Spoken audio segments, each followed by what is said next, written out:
Hey guys, what's going on? Drone B here. Quite a bit of new things have been introduced to my realm in the last couple of days. So let's hop right into it. The first thing I should mention is we got a new realm boss. It's Jormungand. Some people have been hating on this guy. I actually really like him. I like this monster. He drops tons of building blueprints, research tones, and speed ups. And it's all going to depend on what level Citadel you are. So if you're working, like let's say you're mid 40s, it'll drop exalted speed ups and exalted blueprints. If you're in the 50s, it's going to drop divine research tomes, divine blueprints, and divine speed ups. And if you're above 61 like me, or at 61 like me, it will drop elite speed ups and elite building blueprints. So elite building blueprints are really valuable, like extremely valuable. So, and it drops a decent amount, a couple thousand. It seems like usually I'll build up a couple thousand MP, do a max attack with like 10, 20,000, and it drops at least 1,000 blueprints. So probably about 100 per hit on average. Let's take a look here. So 2,225 and 24 hits. So just under 100 per hit on average. And it also drops speed ups. And so yeah, a lot of people are hating on it because the platinum amounts are small, the gold amounts are kind of small that it drops. I mean, 50 million, that's not bad, but typically it's smaller amounts than we've seen from previous realm bosses. But don't underestimate the speed ups it drops. These elite speed ups are so valuable, and I found on average I get per 4 hits I get 1 day worth of elite speed ups. So in 24 hits, I'll probably get around 4 days of speed. 24 divided by 4 is 6.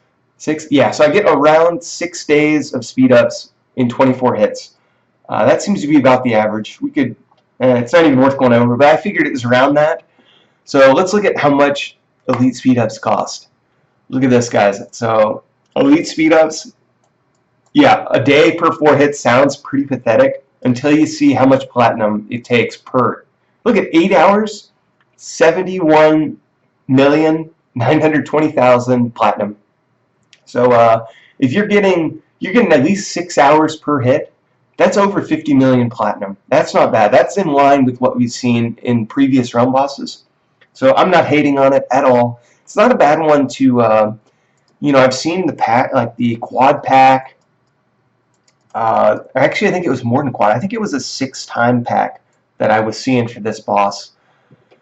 And that's not actually a bad way to go. Like, some people are hating on it, but I'm not going to hate on it. If you want to level up your Citadel, get tons of blueprints, tons of speed ups, not a bad way to go. Now, the downside, you may not have the resources. If you don't have a lot of resources, it's not the greatest realm boss to hit a bunch, or at least buy the doubler packs on.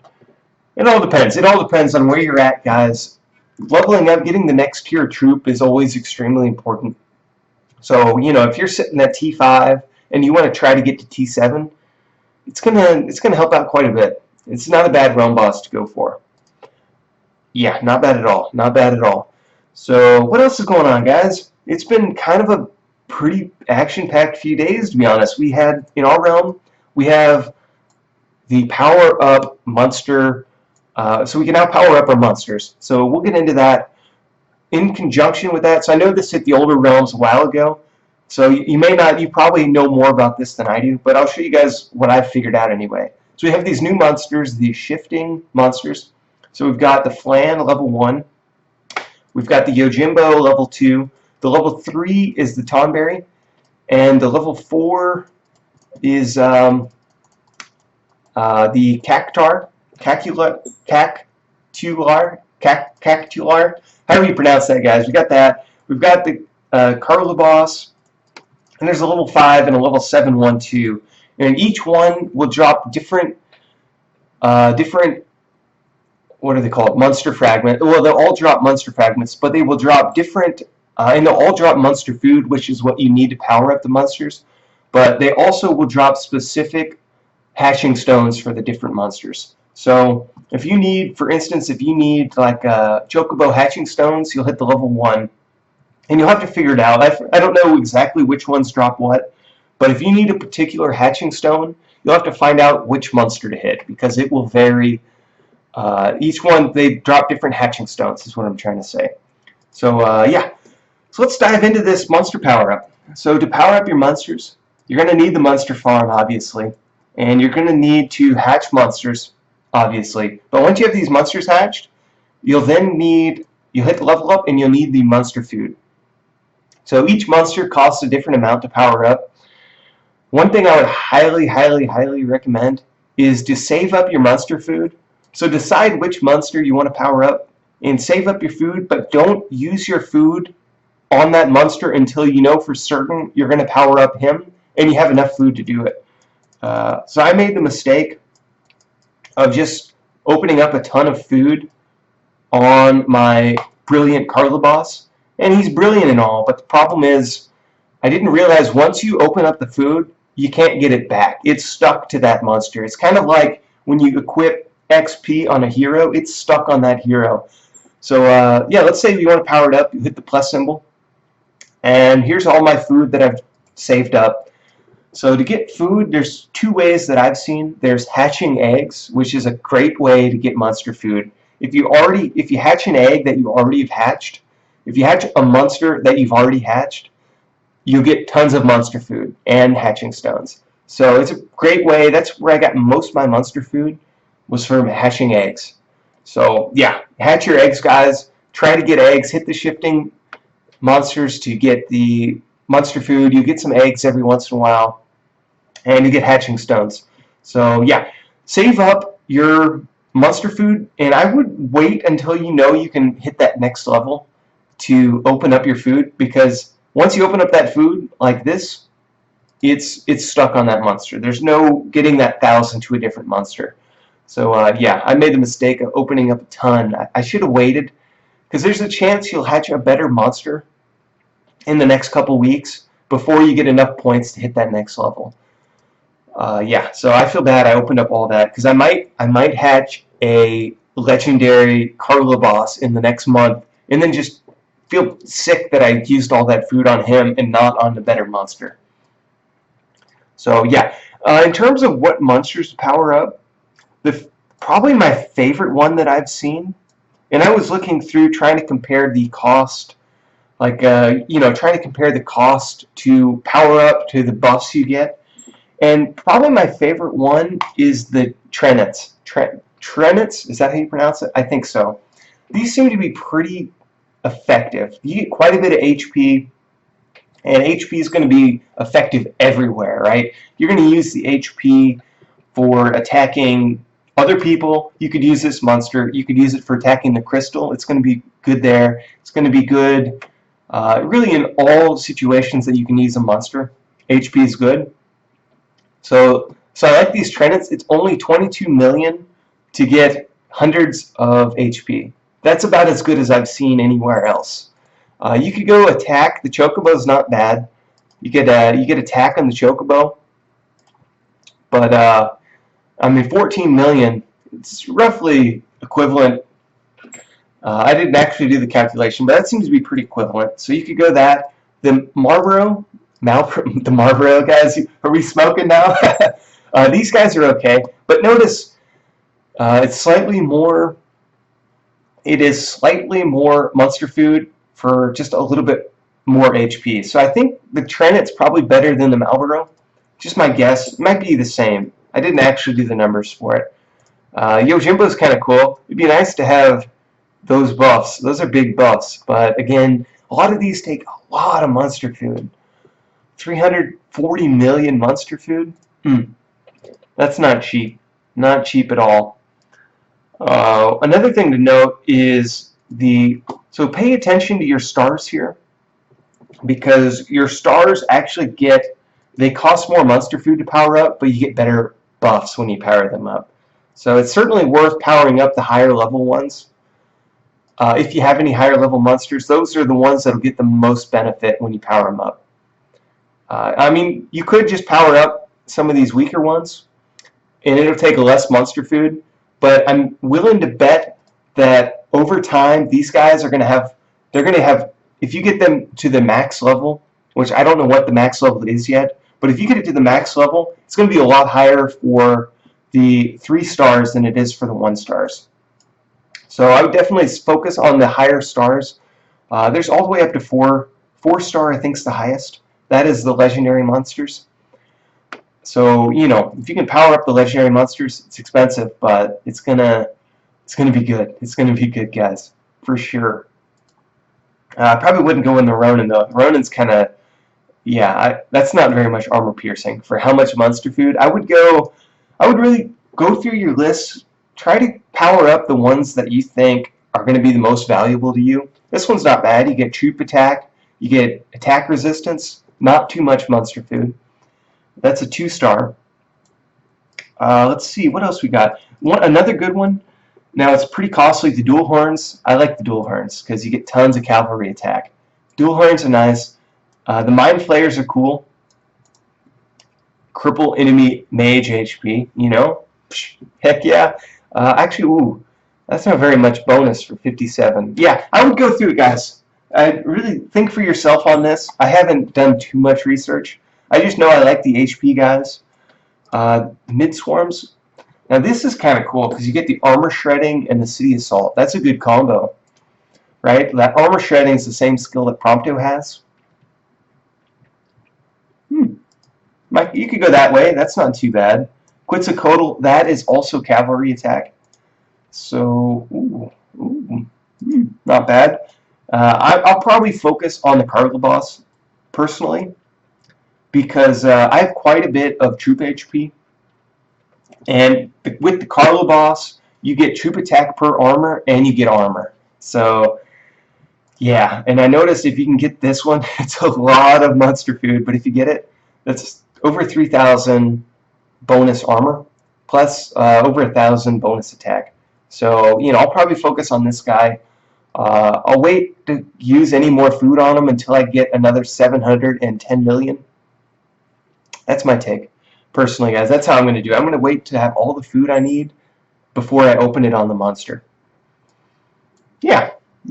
So that's pretty much the monster, the monster power up, guys. I think that's a cool addition to the game. I think that's pretty cool. I'm not hating on it. It's nice. Monsters are useful again. For a while, that monsters were sad for a while, but now we can add more per march. Oh. Also, what they added to the game kind of goes hand in hand. We have the new level on the Oracle Temple. They just opened up the level 6, and they added some new ones, some new buffs here. So we've got City Defense HP. We've got a City Defense Armor, City Defense Attack. We've got Tile Attack, Crystal and Titan Attack. And this one is Crystal and Titan HP. We also have Tile Attack. This one's the Tile Attack and Tile Attack HP. Actually, I got it backwards, but yeah. So we've got 8,000 march size, 7,000 march size, 50% war march speed. We've got 5 million troop capacity. This one's kind of cool. 5 million? That's like a third more troop capacity for me. To get 5 million, that's pretty cool. I'd like to have that one for sure. 2,000 city defense HP. That'd be cool to have too. And this is the big one, guys. This one goes hand in hand with the monster power-ups. We've got lifetime monsters per march. So with this, you can send 3 monsters in a single march with the max monster farm. 3 monsters. That's quite a bit of extra buff. That's going to come in handy tremendously on rallies for crystal assaults, that kind of thing. The big thing, you're going to need the Carlobos shards for this. They kind of, I don't know if they did this to all the realms or all the servers, but they really kind of screwed us on this one. To get these Carlobos shards, you need the Alpha Carlobos Guild Hall. And I did a video on that. They only gave us this Guild Hall for 16 hours, though. We only had it for 16 hours, which is 2 events. And it was gone. It's just gone. It hasn't come back. So, really, you got to jump on that while it's there. I don't know if it's possible to get it in 16 hours, if it would have been possible to get that many. It would have been really tough. I'm sure it's going to come back, though, because I'm told that there is a new gear that's going to come out. It's out in the older realms. It's going to hit my server pretty soon. I think it's called Warren gear, and it's going to buff your, it's guild hall gear basically. So it's going to replace the Lightforge gear as the new gear you're going to want to use in the guild halls. That is Warren gear. We haven't got it yet. It should hit soon though. I think there's going to be a new guild hall associated with that. Should find out here shortly. Don't quote me on that, but hopefully we can get the Carlobas shards. Where I'm going with that is there probably is going to be a way to get the Carlobas shards. We're just going to have to wait for it again. But I would love to get that +1 monster per march. It's going to be nice, especially with the monster power-ups. One other thing I wanted to talk about is, for those of you who don't know, there is a glitch with Cindy that you can get her stat buffs to apply to all the other heroes. So let me show you guys how this works.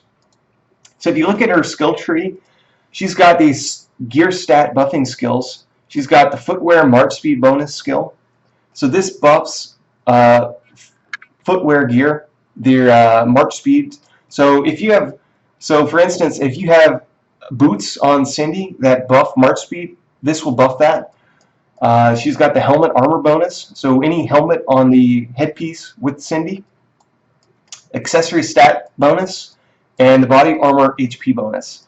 So the big ones that I see, this accessory stat bonus, it's going to be pretty awesome.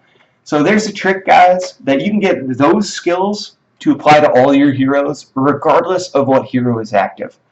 So I'll show you guys how to do it. I'll show you guys on Noctis. So let's say we activate Noctis. So real quick, yeah. So let's activate Noctis. And I'll show you what hero buffs he has active right now. So for instance, right now we've got his Lightforge gear on. Now, the only one of Cindy's buffs, her skills that will apply to Lightforge gear, is the accessory stat multiplier. So the accessory stats right now are the Lightforge gear. So let's come down here and let's look at the stats for that. So we've got so it's going to be stamina. It's going to be, whoop, I skipped it. So let's see, Lightforge gear, it gives you HP in the dungeon, it gives you attack in the dungeon, and it gives you stamina. Jeez, I am overlooking this, aren't I?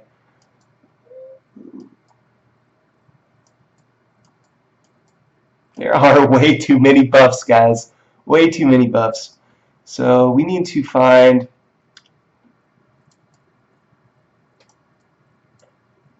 the stamina, my goodness, where is it?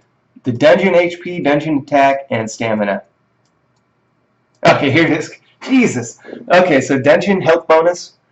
Remember these numbers, guys. Dungeon stamina, 300. Physical damage bonus, almost 2,775. Remember those numbers, guys. Focus on any one in particular. Remember it. Now we're going to buff those skills. All you have to do, change hero, activate Cindy. Now activate your Noctis again, or whatever hero you want to buff their gear on. Now let's look at his hero boost. They're not going to be the same. They will not be the same. They're going to be way better. So, yeah. So look at, we got another 50% dungeon stamina. We got a couple hundred dungeon health bonus and 100 physical damage bonus. Boom.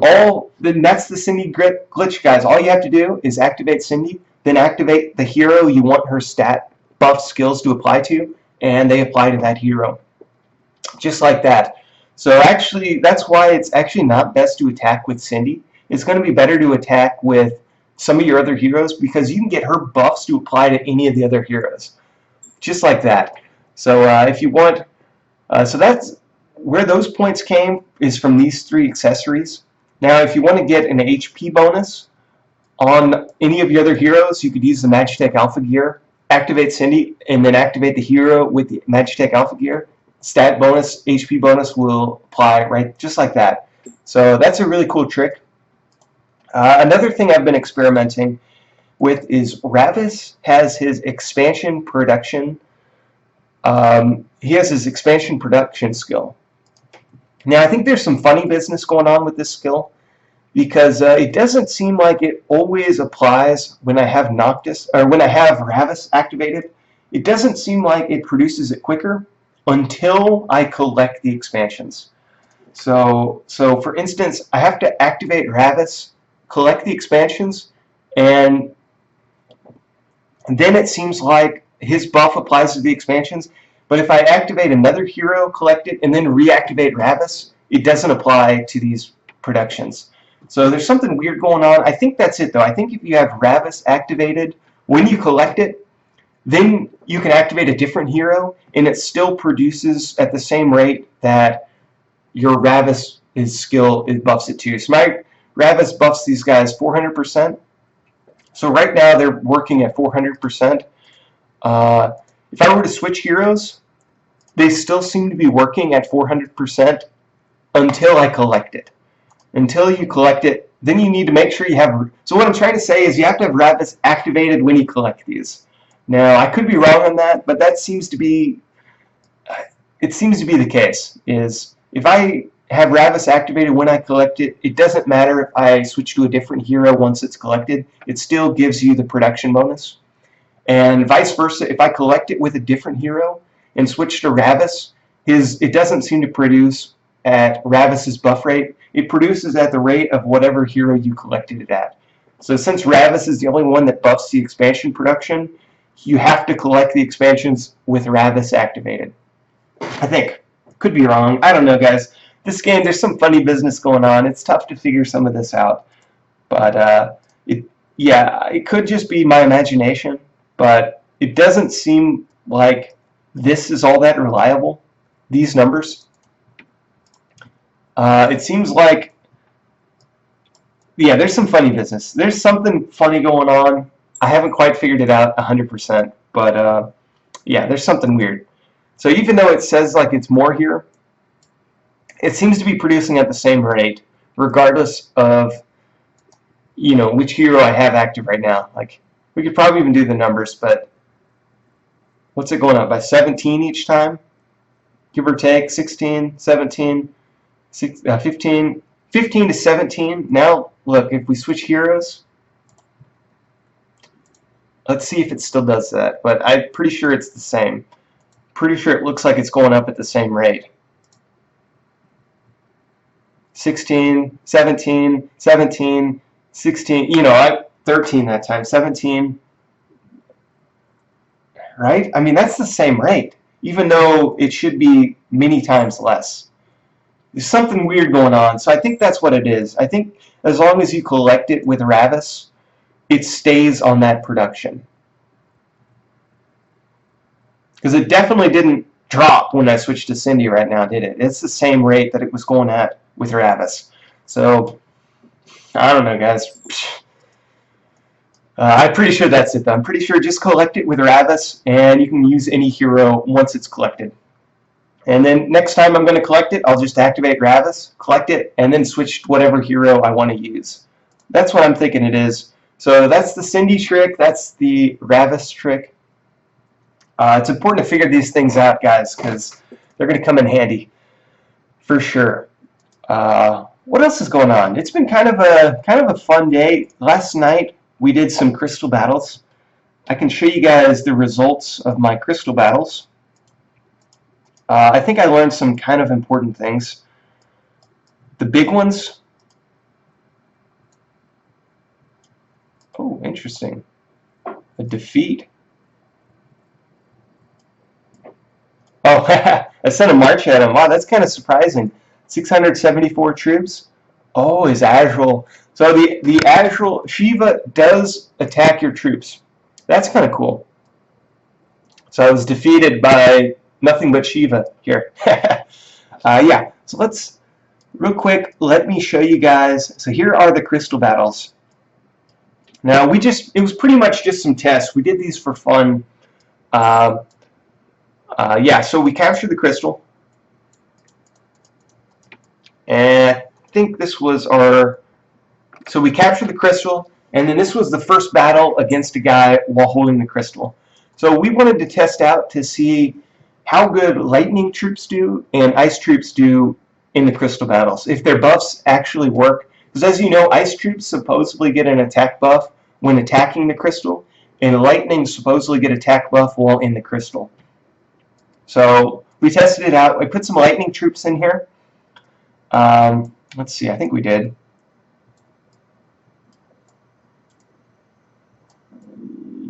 Yeah, okay, so here's my army. Lightning. So I put in lightning troops, and as you can see here, he just attacked with normal T7, and we barely won with just going up against normal T7. We can kind of break this down a little further too. So he's got a really nice Ravus, 109. That's pretty good for our server. I think that's the highest Ravus I've seen. The only downside was his gear isn't very powered up, whereas he went up against a 150 Noctis. This dude's quite a beast. 500k march size. He's got really good gear powered up, like all 12 and up, I think. You know, he's got the Magitech Alpha body armor. He's got pretty high level Infernian gear. Just good gear in general. So yeah, so he hit and he almost soloed it even with normal T7. So you know we were going to be in trouble as soon as he sent something else. He attacked again with, this time I think he sent some lightning, just kind of to see, you know, lightning hit a little harder, and sure enough they did. They hit hard enough to kill, you know, kill enough to win, right? Killed almost double with just some lightning and some commanders. So they make a big difference. You know, as to be expected, the lightning T7 troops are like a T8 or T9 equivalent for attack. So they're going to hit really hard. Yeah, they're going to hit at least twice as hard as or almost twice as hard as normal T7 troops, even though they're not getting the buff. Because lightning don't get a buff when attacking the crystal, only when defending the crystal. But it still was way better. And then we recaptured it. And this time I captured it with my hero. Let's see. So we can show you guys what these reports look like. So I used Gladius. And the reason I used Gladius is because I knew my HP and my attack was quite a bit less than Curran's, than this guy's. Bad Guy Inc. So I knew I would get the max from Gladio's attack steal and HP steal. I knew I would get the max from that skill. So I figured that would be a couple 1000% on each of those. Plus I'd max out his armor. He converts armor into attack, so I'd max out that skill too. So I figured that would make sense to use Gladius here. And it was pretty effective. This time we just went up against pretty much the same mix that he sent last time, but because we had Gladius and my gear was a little bit more powered up, we did a little better. Also, we had some more lightning troops, and we also had some good, we used some Guardians too, so that helped us out in terms of defensively. That helped us out, for sure. I'm noticing one thing though, guys. We probably don't want to be using Guardians in the Crystal anymore. Primarily because elemental troops are so strong that they're just going to shred through the Guardians anyway. And whatever was going to happen is going to happen. So might as well just not put Guardians in the Crystal. It'll help you out for one attack or two attacks, but they're eventually going to eat through your Guardians, and they'll eat through them pretty quick with elemental troops. But so we did get a victory here, and that was versus quite a bit of lightning troops. We'll just take a look one more time. So that was mostly lightning troops here. 60,000 mage cavalry and almost 80,000 warriors. The rest all lightning. We shredded through it pretty quick. Now he attacked again, guys. Let's look at this next attack, because this shows you that ice troops are certainly what you want to be using. I skipped it. Ice troops are certainly what you want to be using when attacking a crystal. I think we're going to have to use elemental troops at this point for crystal battles because they're just so much better. But look at this. So we lost almost, what is that? Almost 4 times more troops. Only difference is he sent ice warriors and ice troops instead. So still 60 mages, 60,000 cavalry, and almost 80,000 warriors, just ice. That was the only difference. Everything else was identical, and you can see he just shredded our forces here. Absolutely shredded our forces. So yeah, I mean, we killed about the same, about 300,000, but we lost way, way more. Look at that. Look at that. Yeah, almost, yeah, 3 times more, guys. Bam. So you got to use ice troops when you attack the crystal. As soon as you capture the crystal, throw in lightning troops. It's going to make a huge difference. Absolutely. So, yeah, there's that, guys.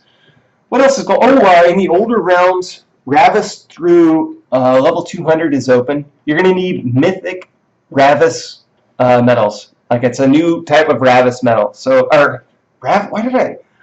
New kind of Noctis metal, guys. You don't need Ravus. You need mythic Noctis metals to go above 150. And, yeah, so we're past the heroic Noctis metals now. Now, that hasn't hit our realm, but it has hit the older realms. So there's that, guys. That's coming to a realm near you. Yeah, I think that's about it. Hope you guys are doing good, taking it easy. Yeah. All right, take it easy, guys.